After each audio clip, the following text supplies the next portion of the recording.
Year's Eve, the door was slammed. A guy came in with his dick torn up. Bad, bleeding everywhere. He was my best friend and the woman who brought him in. My fiance, Chloe. Her hands were covered in blood, shaking as she grabbed my white coat, begging me to save him. I looked at the wound. Pieces of the sex toy I just bought Chloe 2 days ago were still stuck in there. She started stuttering, trying to explain I was just drunk. It was an accident. I calmly put on my gloves and cut her off. Go pay the bill. Sign as next of kin. There was a time I'd lose my mind if she even had dinner with some guy from work. Now watching her bring my best friend to the hospital. After they hooked up, I felt nothing. Chloe stared at my blank face, and her eyes started tearing up. Why aren't you mad? Mel. Why would I be mad? When something's rotten, you just cut it off first one. I pulled down the blinds without a word. Behind me, Blake was groaning on the table.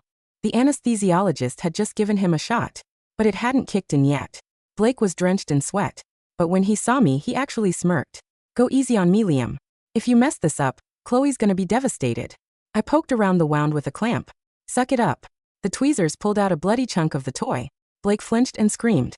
Had yourself quite the party, huh? I said flatly. Blake caught his breath, eyes still defiant. Chloe wanted some excitement. I didn't even want to, but she kept pushing. He said, you're boring and I'm more fun. I looked at his mangled junk and felt nothing but disgust. Half an hour later, the surgery was done. I peeled off my bloody gloves and tossed the fragments into the biohazard bin, along with every last feeling I had for these two. When I walked out, Chloe rushed up to me. Liam, let me explain. She was rambling, eyes all red. You're the only one I love. I swear. I yanked my hand away. I'm a doctor, I said coldly. All I care about is whether the patient will function again, and if there will be complications. How you two ended up like this, not my problem. Chloe stared at me like I'd slapped her. You don't love me anymore. She actually had the nerve to ask that. I laughed. As a doctor, surgery went fine, but things might not work the same down there as your ex-fiancé. Good luck to you both. The color drained from Chloe's face. I stepped back and checked my watch. I've got 3 more emergencies. Move 2. Next morning, 7 a.m., someone pushed open my office door. Chloe holding a takeout bag. Liam, I got your favorite burger. Waited in line for an hour before I would have been touched. Hugged her. Now I just felt sick. Last night was my fault. I'll never see him again. Just forgive me this once, okay? She kept apologizing. I didn't say a word. Took the burger and handed it to a security guard. Chloe's smile froze, then twisted into anger. Liam, I came here to apologize. What more do you want? Blake and I were just drunk. It was an accident. Right then the nurse station alarm went off. A young nurse ran over panicking. Dr. Liam, the patient in room 16, is causing a scene, says his wound hurts. Says the nurse was too rough changing his bandage. He wants you to do it yourself. Chloe immediately got worried when she heard Blake was in pain. She grabbed my arm, her voice suddenly soft again. Liam, you're a doctor. Just go check on him. He's still your best friend. It'd be awful if it left a scar on his. You know? I almost laughed out loud. After all that, he's worried about how it looks. I grabbed the dressing tray. Chloe sighed with relief and followed me to his room. Blake was lying in bed, whining like a baby. When he saw me walk in, he stopped. Finally, Dr. Liam's here. He glanced at Chloe and put on this pathetic little voice. Chloe, it hurt so bad. Tell Liam to check on me. I put on my gloves and pulled back the blanket. The wound was red and swollen, still oozing. When I stitched him up last night, I definitely didn't go easy. I used cheap silk thread instead of the dissolvable kind. Hurts more when you take it out. Pulls like hell. That toy was Chloe's New Year's gift to me. Blake whispered. That's so, I said coldly. Then I pressed a cotton swab hard into his wound, cleaning it out, scraping off the dead tissue. Blake screamed like a dying pig. Chloe, who'd been standing by the window, rushed over. Liam, what are you doing? She shoved me. I stumbled back and slammed my lower back into the corner of a metal cabinet. Chloe threw herself in front of Blake, pointing at me. How can you be so cruel? Is this how a doctor acts?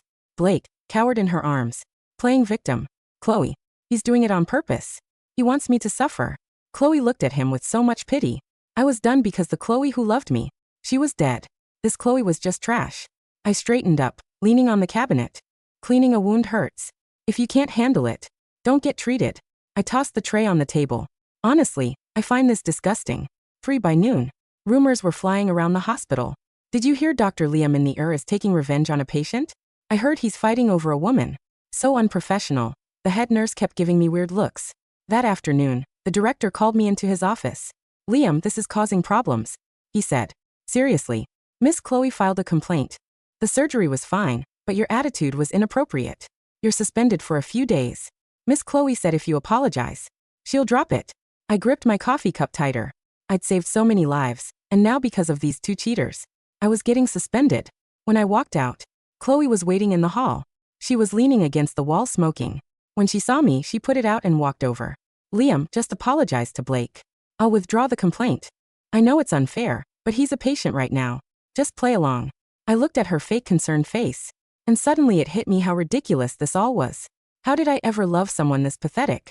Fine, I'll apologize. Just don't suspend me. Chloe nodded, satisfied. That's more like it. Come on. Blake's waiting.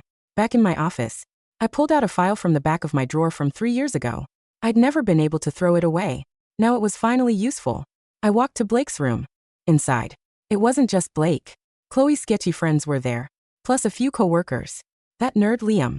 Chloe must have been out of her mind to put up with him this long. Chloe pushed the door open and cleared her throat. Everyone shut up. All eyes on me. I walked to the middle of the room. Then I bowed deeply to Blake. I'm sorry, my skills weren't good enough. I couldn't properly stitch up that rotting mess down there. Everyone's jaws dropped. Blake's face turned bright red. Liam, shut up. He grabbed a pillow and threw it at me. I dodged. Chloe went pale. Liam, have you lost your mind? What are you saying? Just stating facts. I said innocently. You wanted me to apologize, right? Well, everyone's here. You're all witnesses. I pulled out a yellowed medical report from my pocket, set it on the nightstand under a fruit basket. Chloe, let's settle something from 3 years ago. Chloe's eyes went wide when she saw it. That report stopped Chloe cold. The memories came flooding back. We just moved in together. One day I got hit with acute testicular torsion. I was on the floor doubled over in pain. I called Chloe, told her I was really sick, a terrible pain in my lower abdomen, and needed her to take me to the hospital. Chloe sounded annoyed on the phone. Blake's cat is sick. I have to help him. Can't you just take a cab? Stop being so dramatic. You're a grown man. Then she hung up. I tried to get up and call a ride, but I passed out at the entrance of our building. By the time security got me to the hospital and I woke up, it was the next day. The doctor told me I came in too late. Blood flow had been cut off too long. My left testicle was dead. They had to remove it. When Chloe finally showed up, she knelt by my bed sobbing. Swore she'd be good to me forever. Swore she'd never talk to Blake again. I believed her. Now, I slammed that blood-stained report in front of her. Chloe, take a good look. I pointed at the date. That day, you were at Blake's place saving a kitten, while I was here getting an organ cut out. Last night you were in Blake's bed playing games, while I was in the OR cleaning up his mess. Liam, stop. Chloe's voice cracked as she reached for the report. I slapped her hand away. Don't touch it. It's dirty. In front of everyone. I unpinned my ID badge.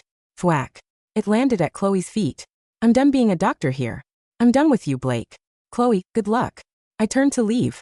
Chloe finally snapped out of it. She lunged at me like a crazy person trying to block my way. Liam, you can't leave. She screamed, panicked. A hand shot out and stopped her. It was Dr. Scarlett Smith from my department. Usually quiet, but right now her face was ice cold. Miss Chloe, have some dignity. She shoved Chloe back. Chloe stumbled and hit the door frame. A total mess. Blake was yelling Chloe's name from the bed, telling her not to chase me. Complete chaos. I didn't look back. Walked out of the building. Pulled out my phone. Blocked Chloe on everything. Her parents, her friends. All of them. Then I dialed a number. Hey, Captain. It's Liam. That medical mission to the mountains. Can I still sign up? A surprised voice on the other end. Yeah, we really need a surgeon. You leave tomorrow. The air at 4,000 meters didn't just feel cold. It felt thin, sharp, and honest. It had been 3 months since I walked out of that city hospital. I was now part of a surgical outreach team in the Hungduan Mountains, operating out of a repurposed shipping container. Here, there were no political complaints, no directors asking for apologies, and certainly no Chloe. Scalpel, I said. A hand moved with practiced precision, placing the instrument in mine. I didn't have to look up to know it was Scarlett. She had joined the mission 2 weeks after I did, having resigned from the city hospital shortly after the incident. She told me she was tired of the bureaucracy, but I think she just couldn't stand the smell of the rot left behind. We worked in silence for 4 hours, repairing the shattered femur of a local logger. When the last stitch was tied, using the highest quality dissolvable polymers, because unlike with Blake, I actually cared about this patient's recovery, I stepped out into the freezing night air. You're thinking about the silk thread incident again, Scarlett said, leaning against the corrugated metal wall, a thermos of tea in her hands. I'm thinking about how much easier it is to fix a bone than a person, I replied. taking a sip of the tea she offered. The hospital back home is in shambles, Liam, she said softly. The board found out about the sex toy incident. Turns out, when you filed your resignation, you also attached the internal ER footage of Chloe bringing him in. It went to the ethics committee. I felt a small, cold spark of satisfaction. I didn't think they'd actually watch it. They did. And Blake? The infection from those silk sutures was just the beginning. Apparently, he's been trying to sue the hospital for malpractice. But because the injury happened during a high-risk, non-standard activity, their words, not mine, and because he was intoxicated, his insurance is refusing to pay. He's broke, Liam. And Chloe's paying his bills. I looked out at the dark silhouette of the mountains. Good. Let them rot together. While I was finding peace in the mountains, the city was becoming a cage for Chloe. Blake's recovery had been a nightmare. The cheap silk thread I used wasn't malpractice. It was an old-school technique, but it was agonizing. Every time the wound pulled, he screamed. And because he was a difficult patient, the other nurses didn't exactly rush to his side with morphine. Chloe sat in the waiting room of a cut-rate clinic, her designer handbag looking frayed. She had been fired from her marketing firm after the complaint she filed against me was leaked to her boss. No one wanted a PR person who was famous for mangling a man with a New Year's Eve toy. Chloe, get in here. Blake's voice yelled from the treatment room. She walked in, her face haggard. Blake looked terrible. He had gained weight from being sedentary, and his face was perpetually flushed with anger. The doctor says I need another debridement, Blake spat. That's another $5,000. You got the money. I'm tapped out, Blake, Chloe whispered. I sold the car. I'm living in a studio. Why don't you ask your friends? My friends? They're gone. They think I'm a joke. Blake grabbed her wrist, his grip bruising. This is your fault. Your toy. Your boring fiance who turned out to be a psycho. You need to find Liam. Make him fix this. He's the best surgeon in the state. He's gone, Blake. He blocked everyone. Then find him. Or I'm telling the police you forced me into it. Chloe looked at the man she had risked everything for. He wasn't the fun alternative to Liam anymore. He was a parasite. She remembered Liam's face in the ER, that blank, hollow look. She realized then that Liam hadn't been boring. He had been a mountain. Stable, deep, and providing a view she was too small to appreciate. 6 months into the mission, a storm rolled in that shut down the mountain passes. We were hunkered down in the base camp when a local police officer arrived, drenching wet and shivering. A woman, he gasped in broken English. At the lower trailhead. She tried to hike up without a guide. She's in the early stages of hypothermia. Scarlett and I geared up. We found her 2 miles down the trail, curled in a ball under a cedar tree. She was wearing a city coat, wool, stylish and completely useless against a blizzard. When I flipped her over to check her pulse, my heart didn't skip a beat. It didn't race. It just felt a dull sense of annoyance. It was Chloe. We brought her back to the camp. I watched with clinical detachment as Scarlett stripped her of the wet clothes and wrapped her in thermal blankets. I didn't help. I sat at my desk, charting the day's surgeries. An hour later, Chloe stirred. Her eyes flickered open, landing on the flickering lamp, then on me. Liam, she croaked. I didn't look up from my paperwork. You're in a medical camp. Your core temp is 34 degrees. Don't move. Liam, please. She started to sob, a sound that used to break my heart. Now it sounded like static on a radio. He's gone. He took the last of my money and left. My life is over. I walked for 3 days to find where this mission was stationed. I just wanted to tell you I'm sorry. I finally looked at her. She looked old. The trash I had called her months ago had been weathered by the reality of her own choices. You didn't come here to apologize, Chloe, I said calmly. You came here because you have nowhere else to go. You came here because you thought that if you suffered enough in front of me, I'd feel guilty and take you back. You thought the boring Liam would still be here, waiting to provide for you. I love you, she wailed. I stood up and walked to the bed. I leaned down, my face inches from hers. 3 years ago, I lost a part of my body because you chose a cat over my life. 3 months ago, I lost my career at that hospital because you chose to protect your lover over the truth. I don't love you, Chloe. I don't even hate you. You are just a patient with a standard case of exposure. Once the roads open, the police will take you back to the airport. Liam, please. I have nothing. Then you finally have something in common with the man you left in that apartment 3 years ago, I said. He had nothing too. But he rebuilt himself. Maybe you should try it. The roads cleared 2 days later. As the transport truck arrived to take Chloe away, she stood by the door, hoping for one last look, one last sign of weakness from me. I was standing in the field with Scarlett. Scarlett reached out and took my hand, intertwining her fingers with mine. It wasn't a grand romantic gesture. It was a quiet acknowledgement of a future that didn't involve ghosts. Chloe saw it. She saw the way I looked at Scarlett, with respect, with partnership, with a quiet fire that she had never been able to kindle because she was too busy looking for excitement. The truck pulled away, splashing mud on her designer boots. "You okay?" Scarlett asked. "I am," I said, and for the first time in years I meant it. "The surgery is finally over." "Which one?" "The one where I had to remove the rot from my own life." Epilogue. 1 year later. I returned to the city, but not to the old hospital. Scarlett and I opened a private trauma clinic specializing in reconstructive surgery for those who couldn't afford it. One afternoon, a file crossed my desk. It was a pro bono request from a state-run facility. A patient needed a final corrective surgery on his urogenital tract to prevent permanent catheterization. The patient's name, Blake Miller. I looked at the photos of the botched repairs he'd had since I left. It was a mess.